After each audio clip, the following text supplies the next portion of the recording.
Greetings and welcome to Mount Olympus. I am Hercules Invictus, and today on Hercules and the Space Gods, I welcome you to the Cerulean Sphere. With my intrepid explorers of mysteries arcane and ancient, we'll be looking at the blue heavens and the celestial beings who are also blue that inhabit them, and many related topics. So borrowing something I learned from my good friend Paul, who is here, I'm going to let you guys introduce yourselves and say a couple of sentences about yourself. So we'll start with Paul. Thank you. I'm Paul Del Roberts. I'm a former paranormal investigator. Actually, I investigated all things paranormal. I write books, ebooks, and I write for about 5 paranormal magazines. And I'm easy to find, so just Google Paul Del Roberts. That's it. Thank you very much. And Paul is very versatile. In addition to his work in the paranormal field, he is also a luminary in the skies of popular culture. And he's an official real world superhero. Oh, thank you. Now we move on to Setna of Khemet. And here I am in Khemet. Welcome. I am the high priest of the Pernateru temple. That is my primary function in life. I am one of the columnists or full-time writer for Today's Witch magazine, where you can find me very easily.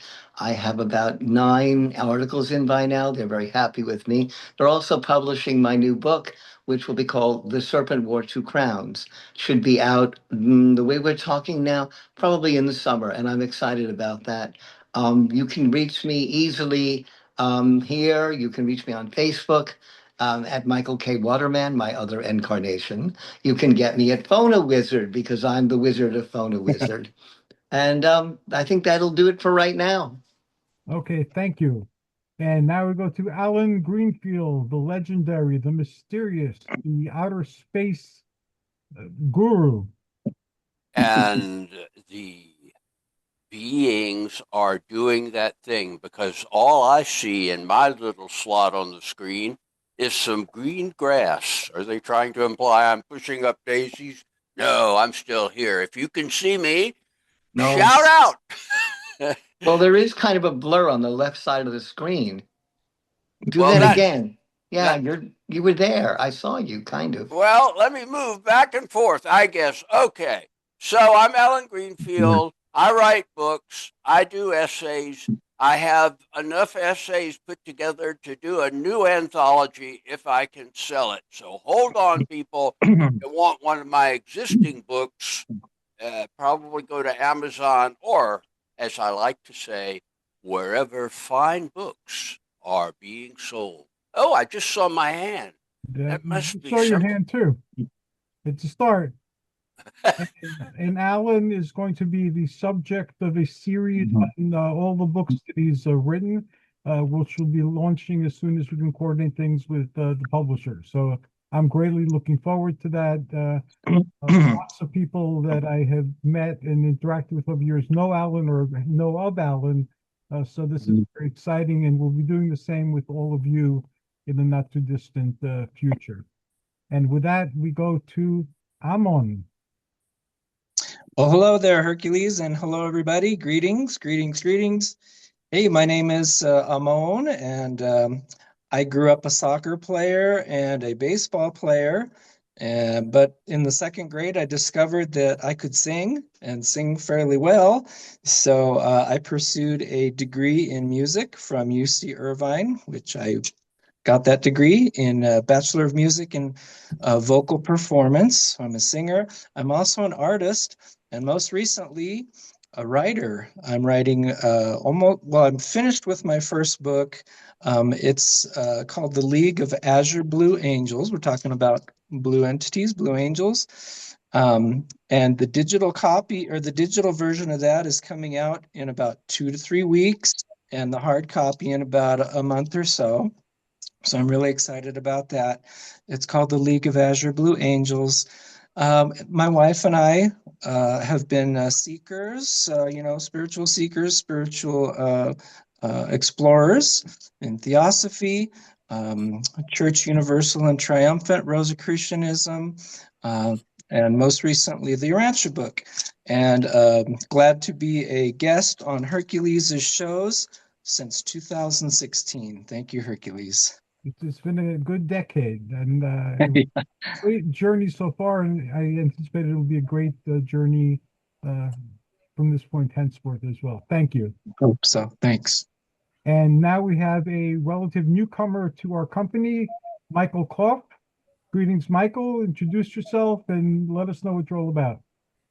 So I'm Michael Kopf. I am fairly new to Hercules. I think this is my 4th or 5th episode with you all.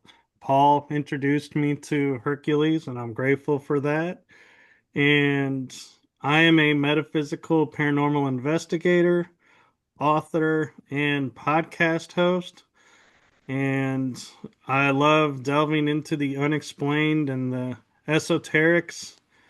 And I am super excited to be here tonight. And little known secret that I will share with you all, that today is not only the Ides of March, but it also happens to be my birthday. So Happy birthday! Happy birthday. Pisces, no To wonder. you, Oh, there many you are. more. And Alan is with us. Alan is kind of there, yeah.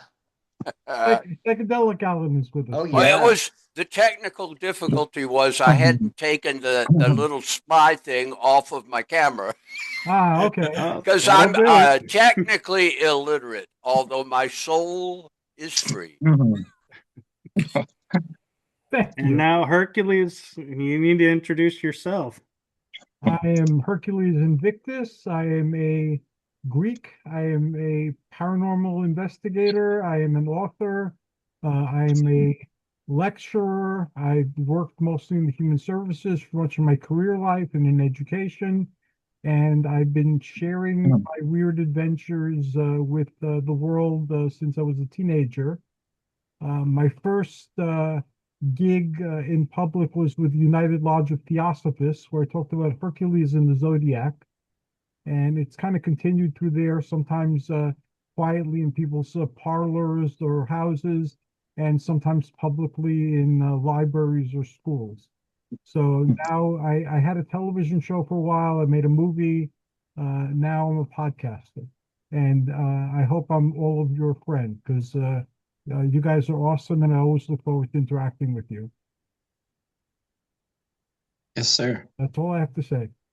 And So since we have Ammon here, or Ammon, I'm pronouncing that wrong, and he's almost finished with his book on the Blue Angels, why not give us an introduction to the book? And this one we can look forward to coming out very soon. Well, thank you. Yeah, Hercules, thank you so much. It's it's pronounced Ammon. It's like the name Ramon without an R. Without an R. Yeah, Ammon.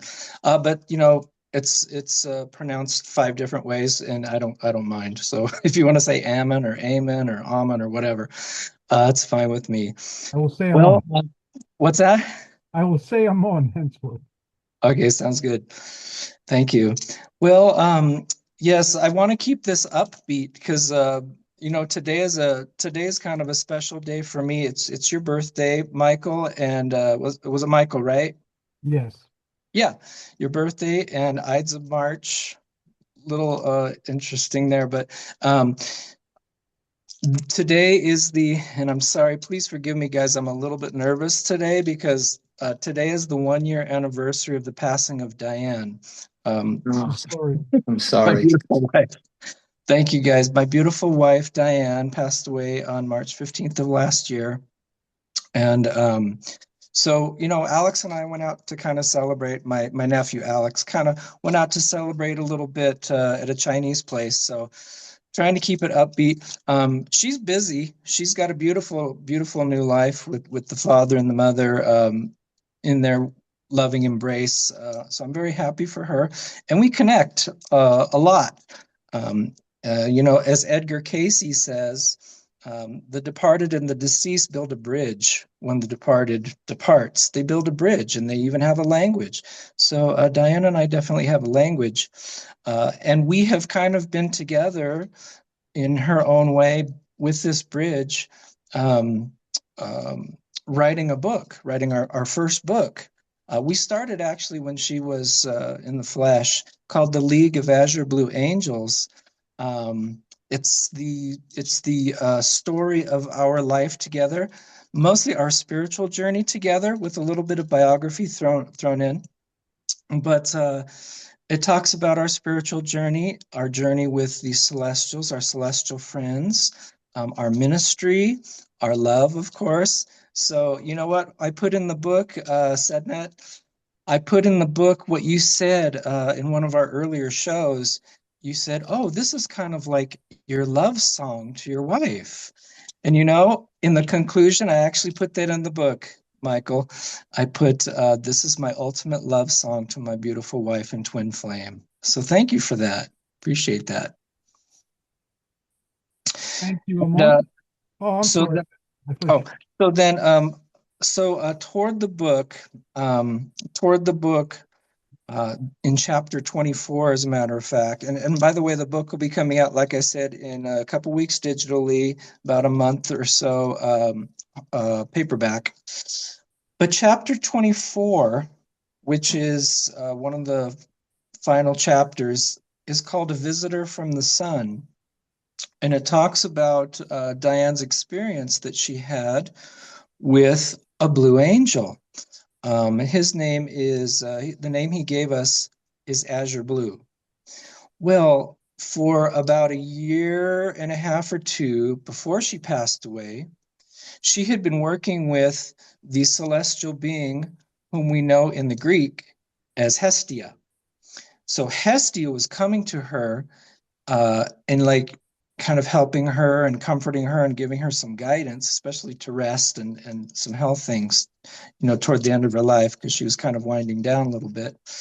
But Hestia would announce herself with stars and swirly shapes, kind of like I call it a star signature or a calling card.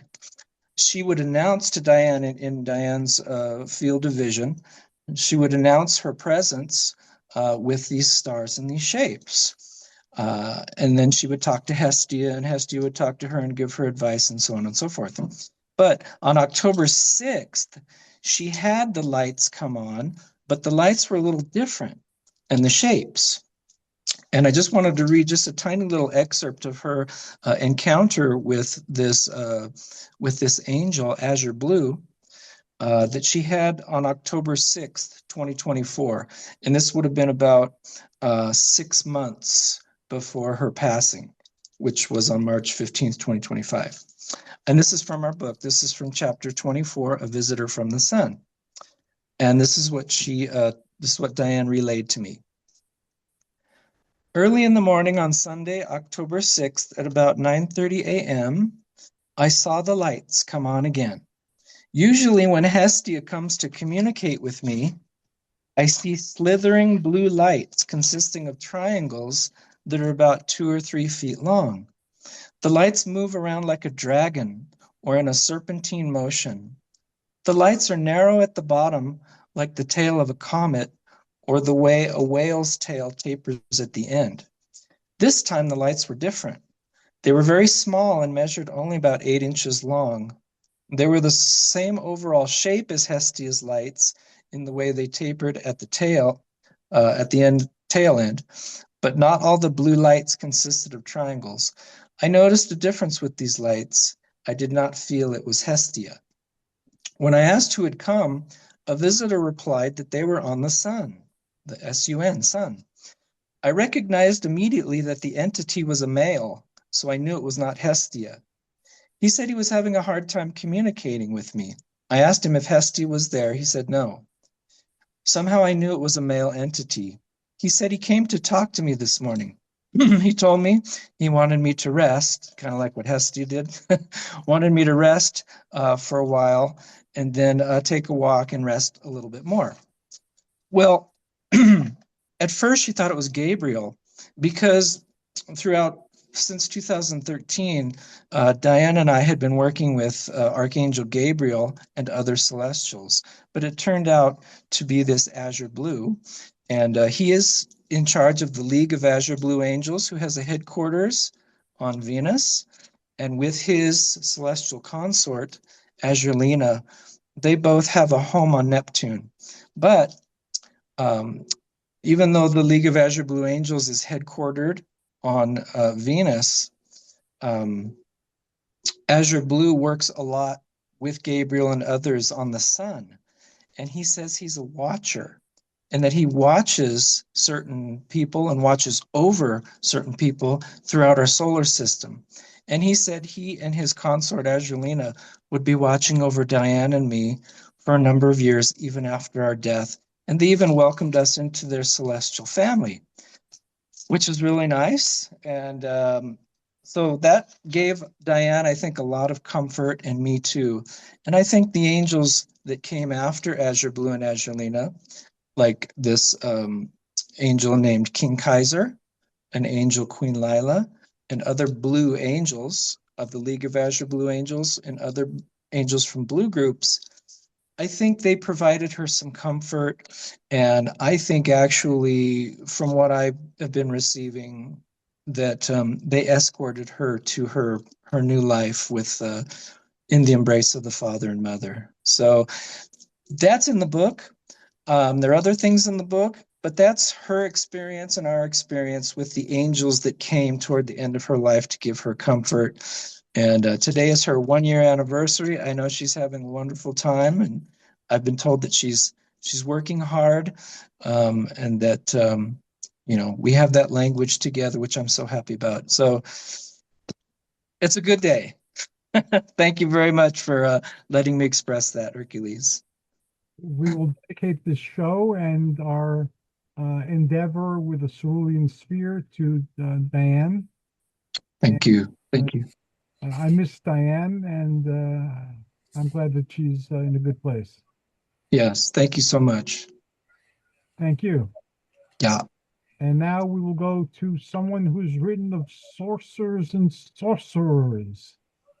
Not sorcerers or sorcerers, but sorcerers and sorcerers. Alan. Okay, I'm going to use my time to give a series of propositions. Okay. First proposition is there are a scattering but significant number of cases where large blue aliens, who are variously identified, have been seen by credible witnesses. So nothing that I am saying is to deny that those experiences happen. Those who follow my stuff know that there are subjective factors in all sightings of ultra terrestrials, as John Keel referred to them, and as I picked up the habit from him. That is observation one. There are sightings of blue aliens. They're not the usual thing, and certainly they are not the pejorative little green men thing, but there are tall, extraordinarily tall beings that have manifested to a number of people all over the world, and they are blue skin. Point number two: what color do people associate with the Earth above all other colors? Blue. Exactly, because the big blue marble viewed from space, The cerulean the sphere. yeah, well, they're almost certainly people at any distance from the moon, most notably, since that's the only place so far that earthly astronauts have been to a long time ago, before my kids were born. So it is a long time. What they see is this beautiful blue marble, which became a show on uh, public television in the children's television workshop. It was called the Big Blue Marble. So take that into account. And thirdly, there have been manifestations throughout history of blue ethereal beings, as has been discussed here, that can be construed as angelic in nature. I can't think of a single instance where something really negative has shown up. The Hindu god Vishnu is always depicted as blue. And in fact, when I was going through a very difficult time in my life, let's see, circa 1980, 81, I saw Vishnu. Now, I am not a believer in the Hindu gods per se, or any of that particular form. But I saw the guy, and he offered me his third eye, and I panicked because I thought, I've only done a couple of times in my life, I'll never be the same if I take this. And the minute I feared he receded, and I thought, damn, I've blown my chance. That turned out not to be true, thankfully, but it was as real as any of you are right now. So those are the propositions that I have. The angelic / godlike beings, the dominant color of the planet on which we all live, and also, I guess there is one additional point that I should make in the mind control category, which is there is so much, far more than the actual sightings, fictional material, as Hercules will attest, in the Stargate universe, but also in Star Wars universe, and going back to as far as the original Star Trek, in the Star Trek universe, in fictional form, there are many, many blue aliens of various sizes and shapes, nothing like what people have actually reported, but going back to basically the dawn of television science fiction, that are blue-skinned beings, including some really nice female blue-skinned beings, but that's neither here nor there. So that's my rant. Take it for what it is. I'm not sure what to make of it, except that reality, in the broader sense, is always reflected in our fiction. I believe that wholeheartedly. Thank you, Alan. And a aside, originally when I came up with the term cerulean sphere, I was thinking of the big blue marble. I like the way that sounded. Not that I was a fan of the TV show, but like, how can I say this in a more spiritual or occult way? And the cerulean sphere popped into my mind. So that's where that came from. Thank you, sir. And now we will move to Paul. All right, Hercules, it looks like people are attracted to blue. I mean, I'm looking in my room. Everybody, come on into my room. Come on. Right here is the superhero, the legendary Dark Silhouette, and he's all blue. You can see that. It was my first comic book, my first and only comic book, but somehow I was attracted to blue. Then I'm looking back here. There's a blue cross. Here's a blue thing that my wife created, a movie poster blue. When I skydived, blue. Everything's blue. So it seems like people are attracted to blue. And when I think of blue aliens, the first thing I think about is Whitley Strieber. Whitley Strieber claims that he encountered not only the grays, which is close to blue, but he did encounter blue extraterrestrials. He says some of them glowed. They were taller than the grays, but then he saw some that were short and stocky. They were working with the grays. He also met some insect type beings. He believed that they were interdimensional, and these blue extraterrestrials had strong psychic and telepathic abilities. So, yeah, Whitley Strieber, he encountered blue aliens. When I was stationed at Fort Jackson, South Carolina, 1974, I was walking with two other soldiers, and we were going in the town of Columbia. And up in the sky were six blue discs in geese formation. And one of the soldiers looks at me, he goes, "Geese?" I go, "How can that be geese? They're glowing blue and they're disc shaped." So, yeah, he goes, "UFOs?" I go, "Yeah, those are freaking UFOs, man." And then we're like looking at it. Then all of a sudden they erratically just took off in different places at supersonic speed.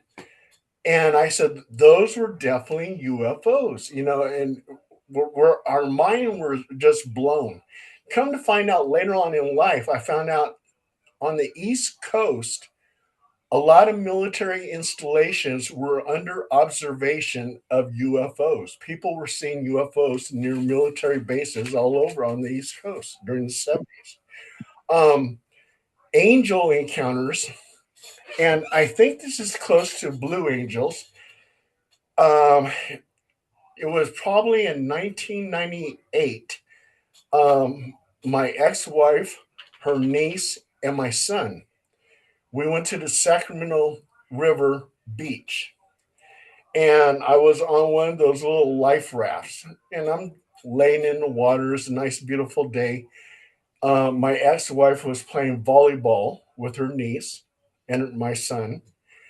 And all of a sudden, here comes this speedboat and it rocks the water.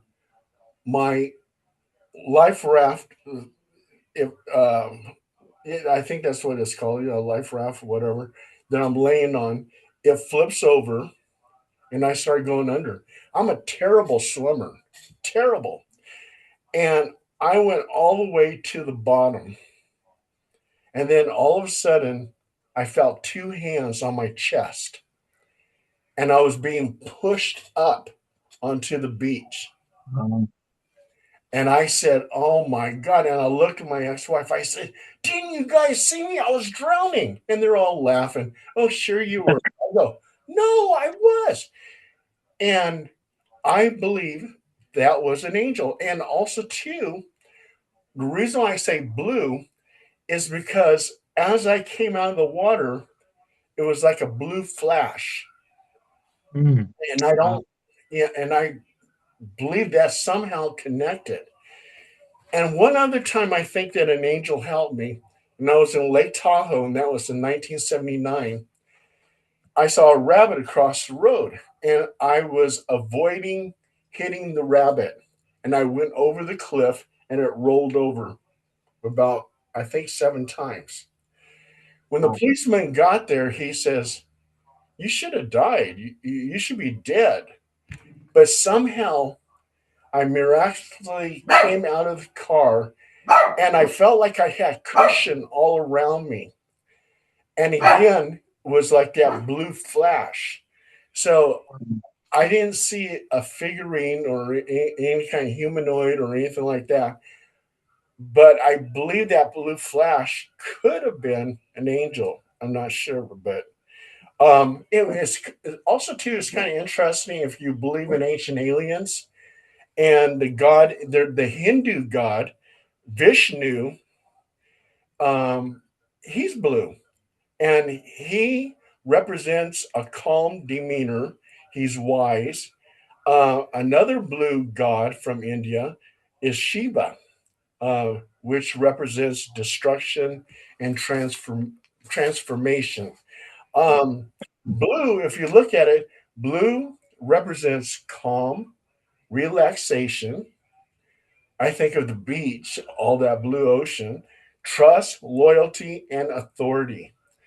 And even in pop culture, you see blue everywhere. You got the Smurfs, you got Sonic the Hedgehog, you got Superman, you got my character, you got Beast from X Men. You got Bluey. You got Sailor Mercury from Sailor Moon.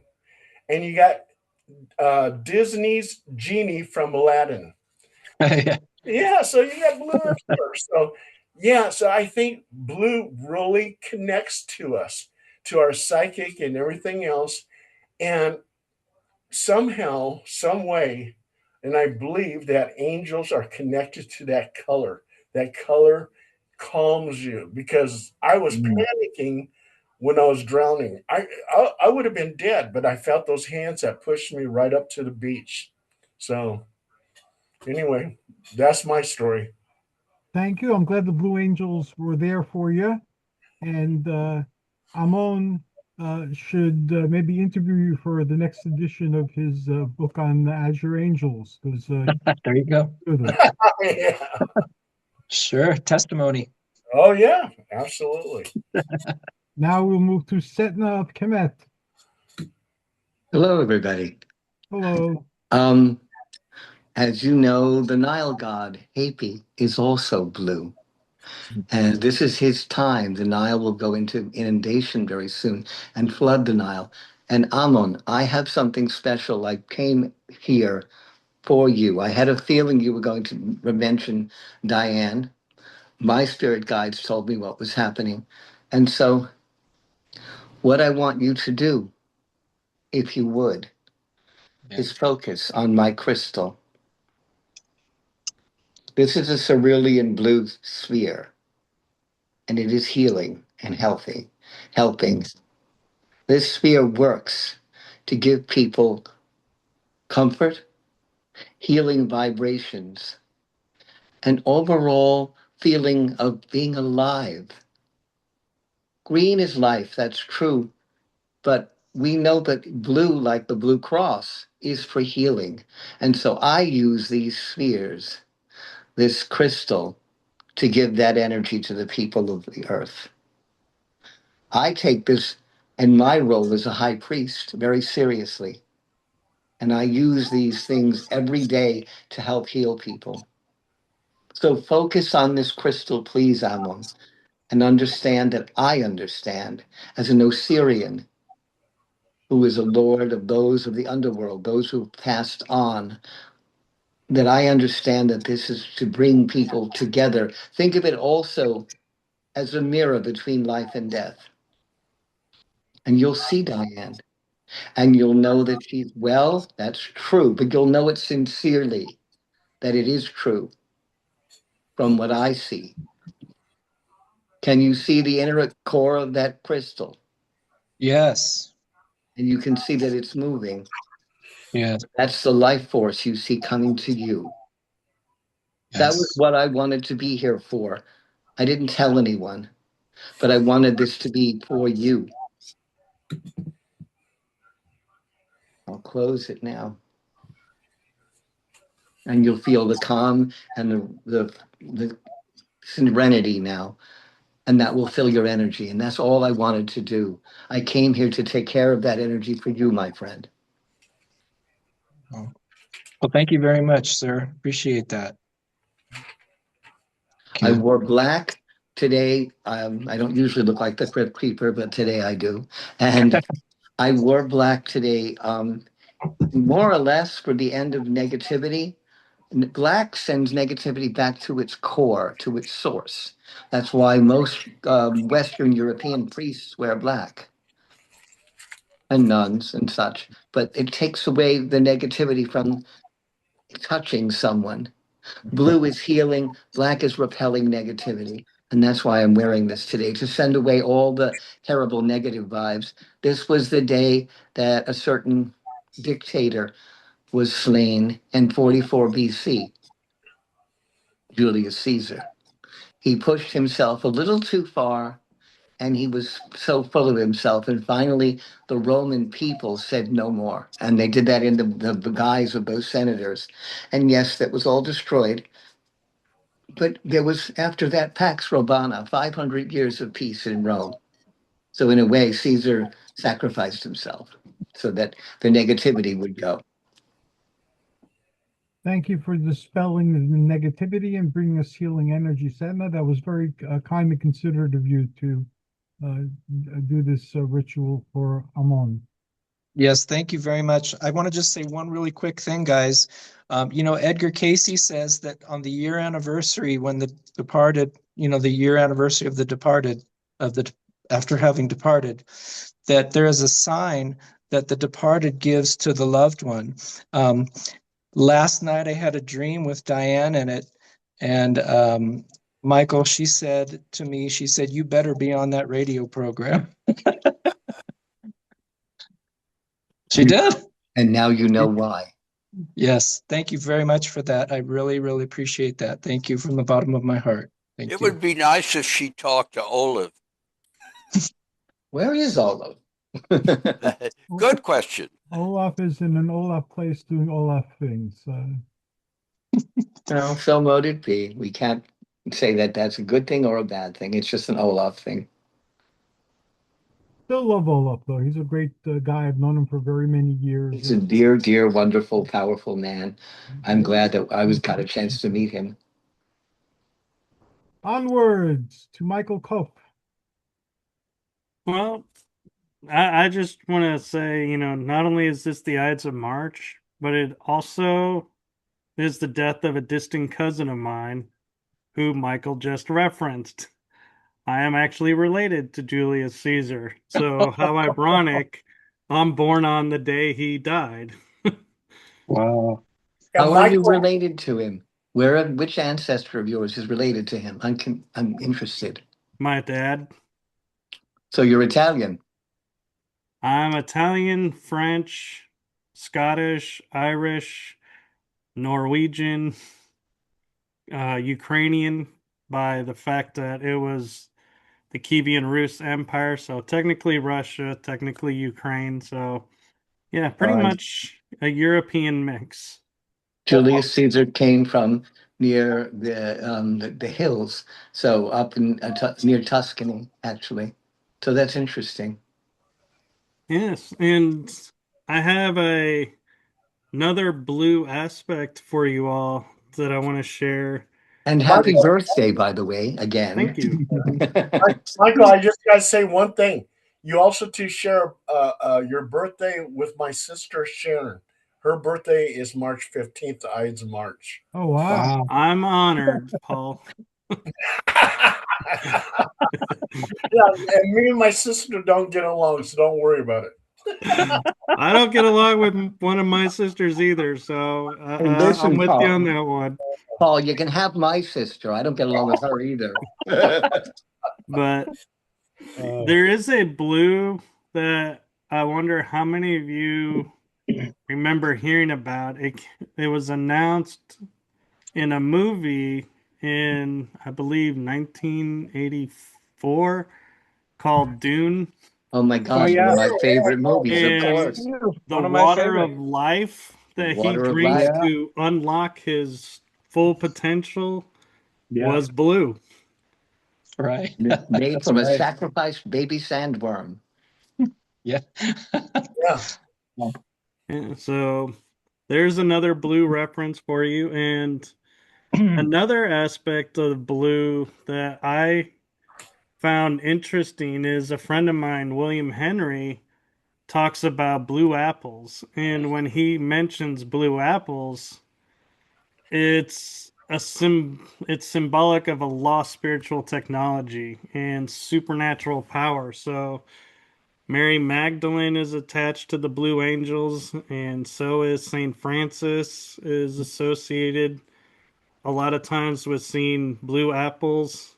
So there's another blue aspect for you all. And I grew up with the stories of the blue avians, and I always thought it was interesting hearing about how they came with the felines, and they were humanoids that were birds that were blue, and they were prominent in South America area and Central America, and then just disappeared from history. And so it's interesting, all the different blues that are out there, and there are other blue races out there that are the blue avians, blue Syrians from Sirius B, the blue rays, and blue Lemurians.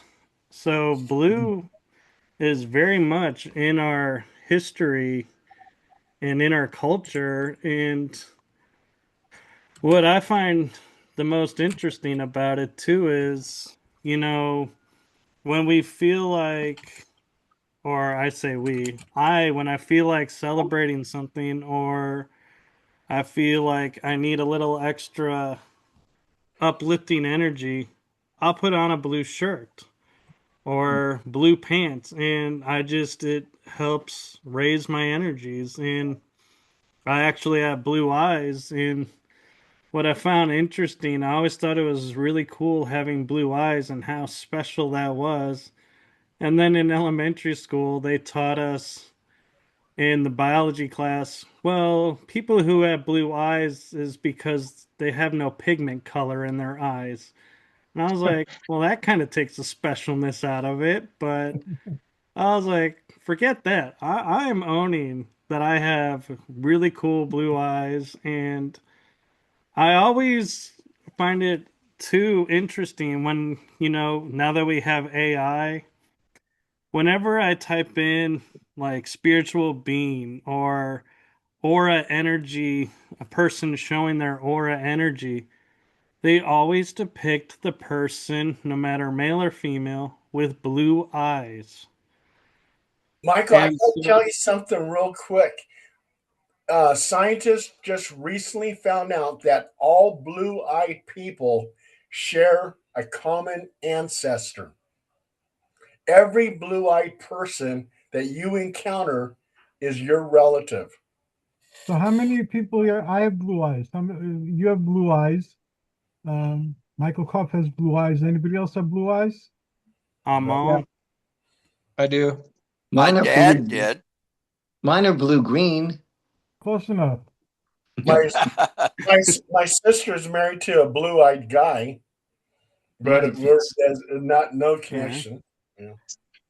I, And I have a couple of other associations that I just came to mind.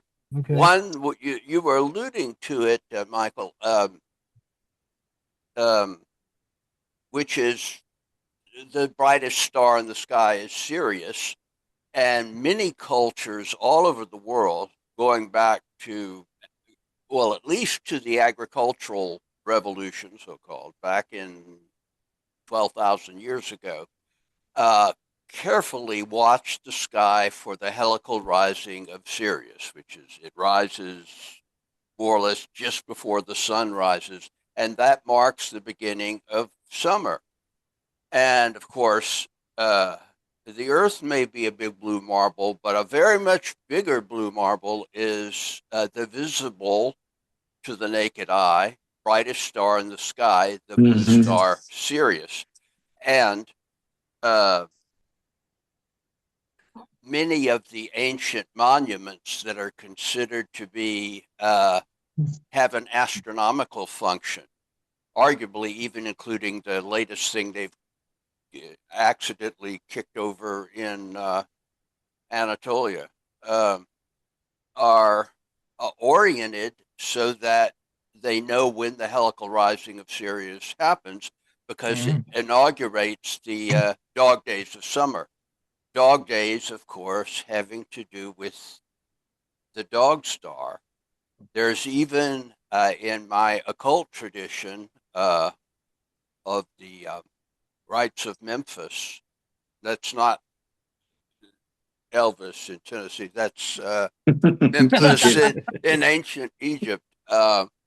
There is a degree that has been suppressed. I thinking about reviving it. I don't know why it was suppressed, but it appeared in 19th century documents and then it stopped appearing. So go figure. But it's the night of Sirius, and the password is Sirius, and the countersign is Sothis, which is Sirius in Greco-Egyptian lore. So, these, and then there's the whole thing with the Dogon and the beings from Sirius. And all of that is the great blue star that shines brighter than any other in our skies. Sotis is Isis, and they think that she descended from one of the planets that come around from Sirius. So she's also called the green goddess and the blue goddess. But she, being Sotis, gave birth to the goddess Bast, the cat goddess.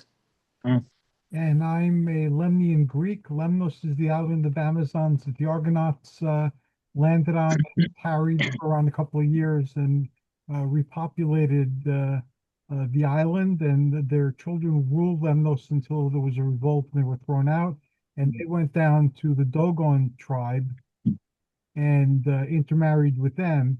So a lot of their lore about the Kabiro, which are called the Nomo in Dogon mythology, came from there, as well as their lore on Sirius. And it seems that the Nomo interactions or the Kabirian interactions continued into their day as well. And to piggyback on Alan, when he mentioned, Earth being the blue planet, Neptune is actually, when you look at it, astronomically and zodiac wise, they actually do say this is the blue planet. And so we have two blue planets actually. Well, that's cool. And Neptune is the god of the deep. And the deep, when it is, well, this is small p, Pacific, is blue. Whereas when it gets churned up, it turns darkling, as Homer put it in the epics, the darkling sea. Yeah, The wine dark sea, yeah. And the Nile at its source is the Blue Nile. And it's yeah, I was going to mention that as well. There's the White Nile and the Blue Nile. And I guess it's because during the inundation, which has been sort of interfered with by a Soviet-built dam, which should never have happened. Should never have happened. KP is annoyed with that. Yeah, well, the Ethiopians don't like it, and I don't like it. I don't think I can. I don't have an army, and the Ethiopians do. And in any case, it's a disaster, and it caused disruptions. And there were frantic. I remember this. I mean, I'm old enough to remember when they built the dam in order to create Lake Nasser. Yes. That commie bastard. Don't quote me on. They had to move some of the great relics of the narrow part of the Nile in that Abu Simbel. I watched it being lifted up. Great work by the engineers, but it should never have been displaced. They lost half the temple. Yes, exactly. And the temple of Philae, of Isis at Philae, the island of Philae, was underwater. Mm-hmm. And the reason you have the temple, the chapel at Dendor in Metropolitan Museum, is that was underwater, and the Egyptians just kindly gave it to us.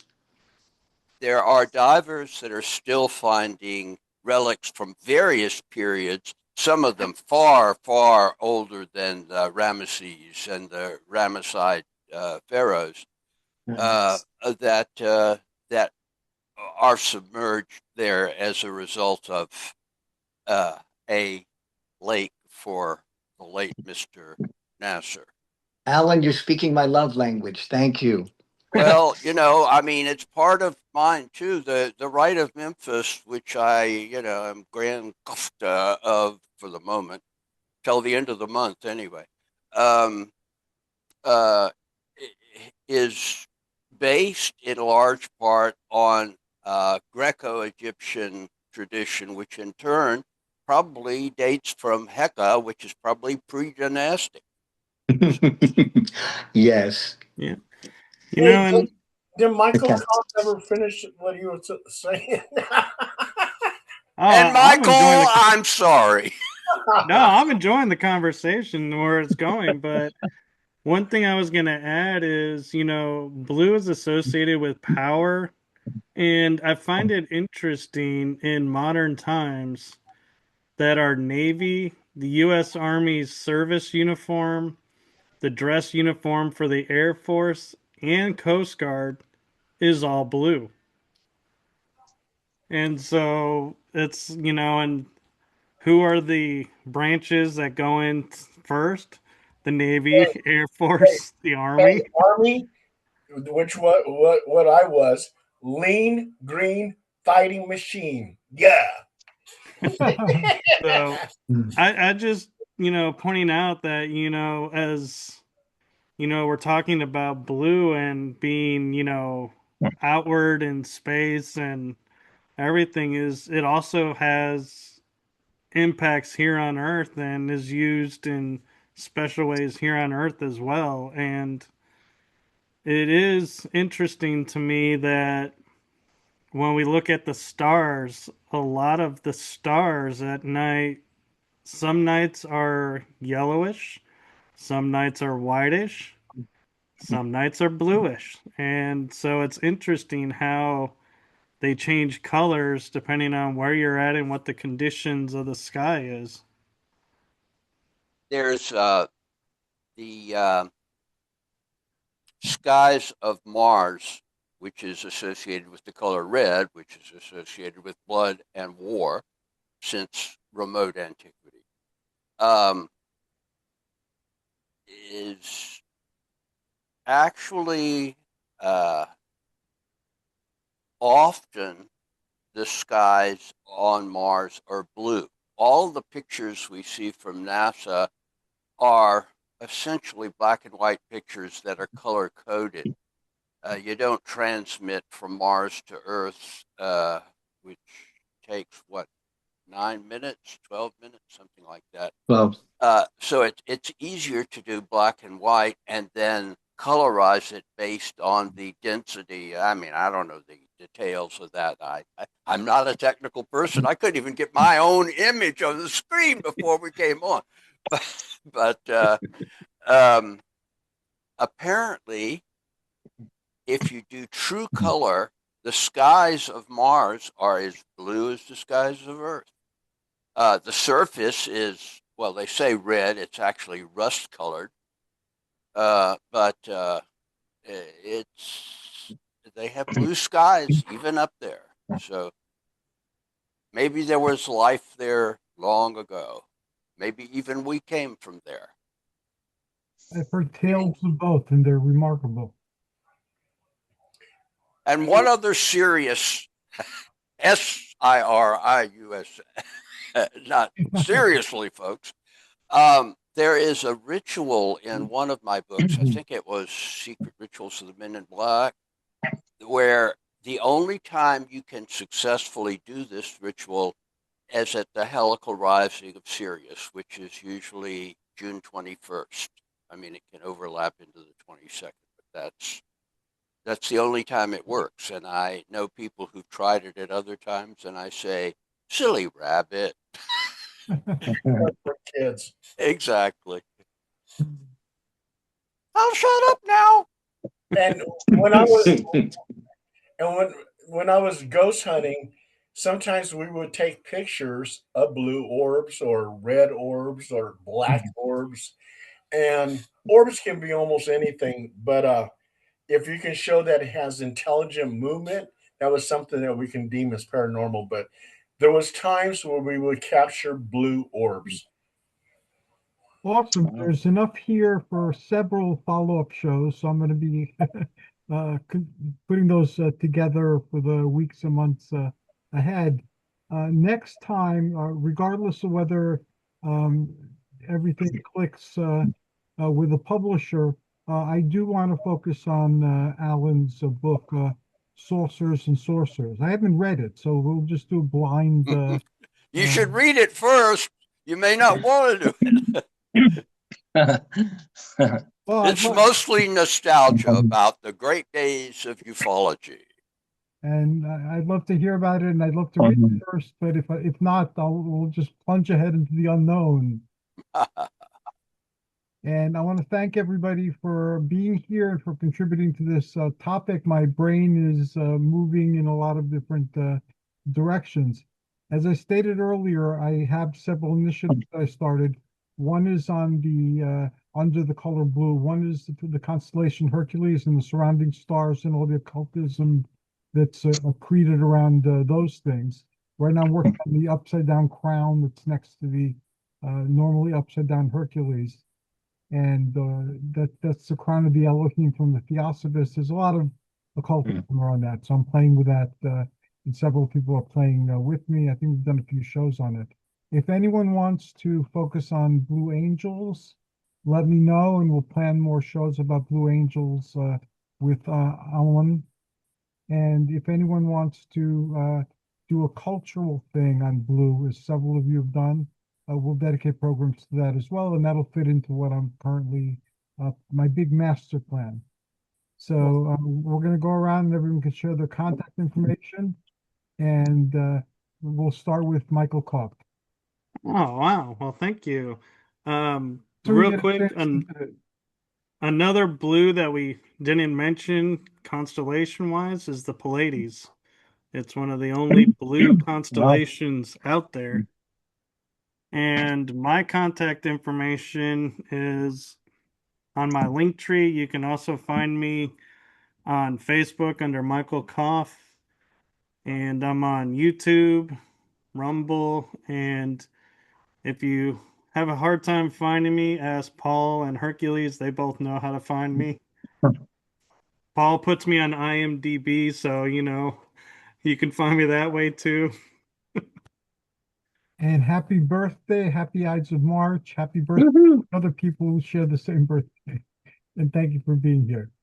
Thank you. To Setna of Khemet. Setna, how can people find you and enter your world? Well, lately my world is Today's Witch magazine. You can reach me. You can get all my different articles. My art gallery is in there also, and there's a half-page ad for Phone a Wizard, my services. You can get me on Facebook at Michael K. Waterman, my other incarnation. You can get me at Planetary Temple on Facebook or Phone a Wizard.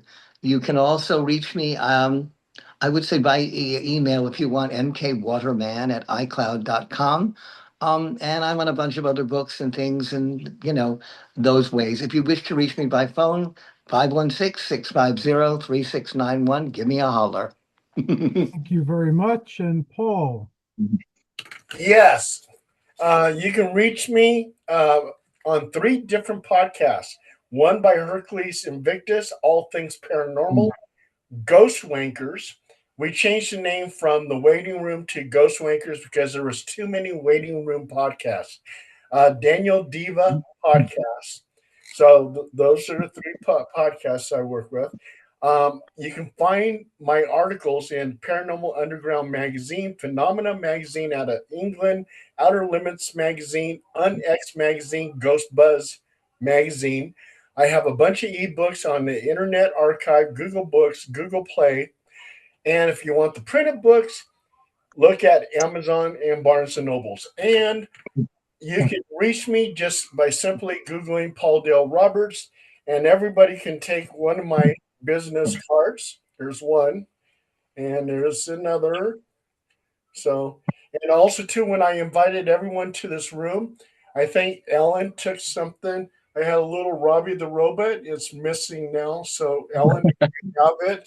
Can you please? I do have one of those. My eldest son gave it to me years ago, but it's not yours, I don't think. Okay. All right. Okay. I saw your hands in your pockets, but okay. Alan, you crow. I bow my head in shame. Ammon, how can people reach you? Oh, well, thank you so much, Hercules. Thank you so much, guys. And thank you, Setna. I appreciate that. We're told also that Archangel Michael is working on the Blu-ray. We've discussed that a number of times, Hercules.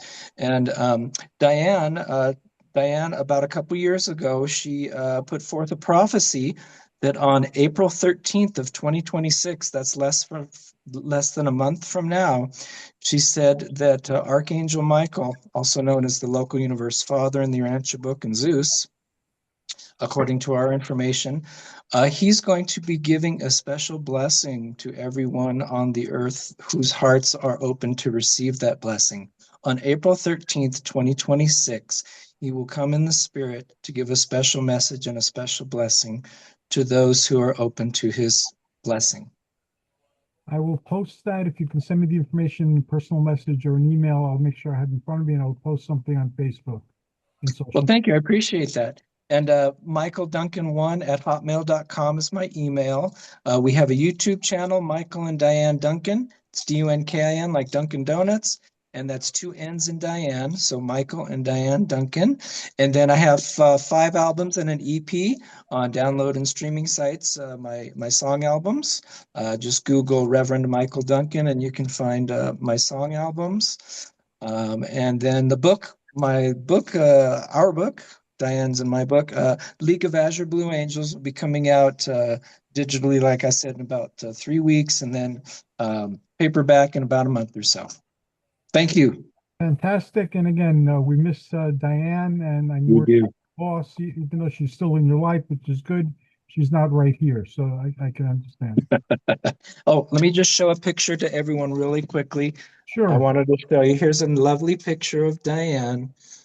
That was about a year ago. That's in front of our house, in front of our hibiscus tree. And that was about a year and a half ago. Just a lovely lady. And she's in blue, by the way. Yeah.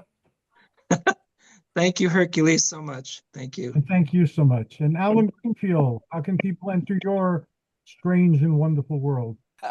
Well, I post daily on Facebook, X, formerly Twitter, Tumblr, and something called Threads, which reminds me of a movie about nuclear apocalypse, but that's not what it's about, you know.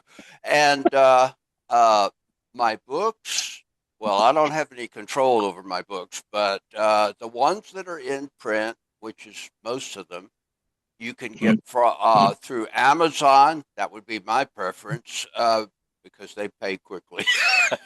I'm sorry. I'm so sorry. I'm not sorry. Or Barnes and Noble, or as I like to put it, wherever fine books are sold. And what else do you need? You can reach me any day of the week as long as I'm around. Oh, and I do apparently have a website too that is under the really original name alangreenfield.org. Awesome. Thank you very much, sir. And I encourage everybody to look up everybody here because it is an awesome experience. These are awesome people. Before we close, I have 2 things to share.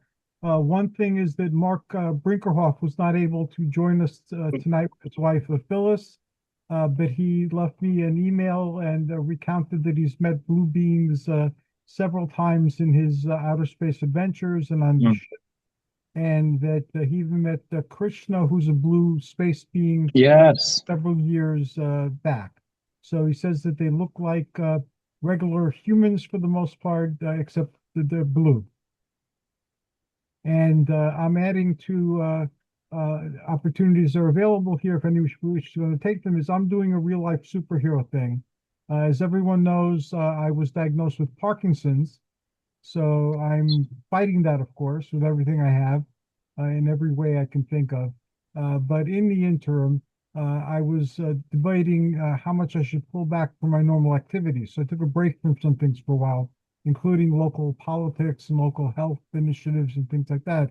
So I asked for a sign, and I'd already started working on the cerulean sphere and related theosophical stuff.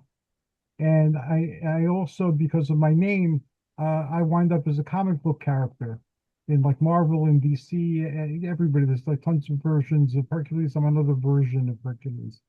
So I decided to become an Avenger of some sort. So as I was looking for organizations, I found that Parkinson's disease has the Parkinson's Disease Avengers. So I call that and contact them. And in the process of reading about them and looking them up, and now, yes, I am a PD Avenger. Their goal is to obliterate Parkinson's disease, but in the meanwhile, to raise awareness and understanding of Parkinson's disease. And how they're doing it is on April 11th or 12th, they're having places shine a blue light on public buildings throughout the planet. Wow. Because I'm working with the Blu-ray, that seemed very appropriate. And in the Theosophical Blu-ray, the energy is represented by white lightning tinged with blue.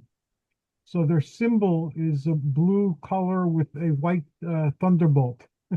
So I figured that's perfect for me to mean yes. So I'm proceeding with that. So now I am an Avenger, like the other Hercules from Marvel Comics, and I'll be doing Avenger type of things. If anybody here wants to join that real life superhero initiative, you're welcome there too. I'll be building a show around that as well. Nice. You're a variant of Hercules. You're one of the variants. How you doing? I'm another version, yes. Yes. Yes, and I just wanted to, Ammon, when you mentioned Archangel Michael, you clicked in my head. He's always pictured with the flaming blue sword. Yeah. Right.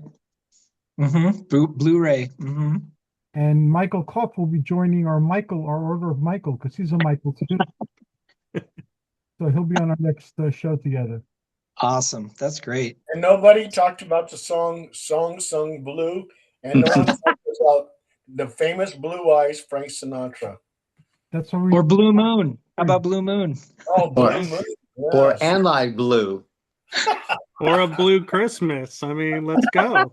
Blue velvet. Oh my God. Michael dear. Kopf is God. related to Frank Sinatra.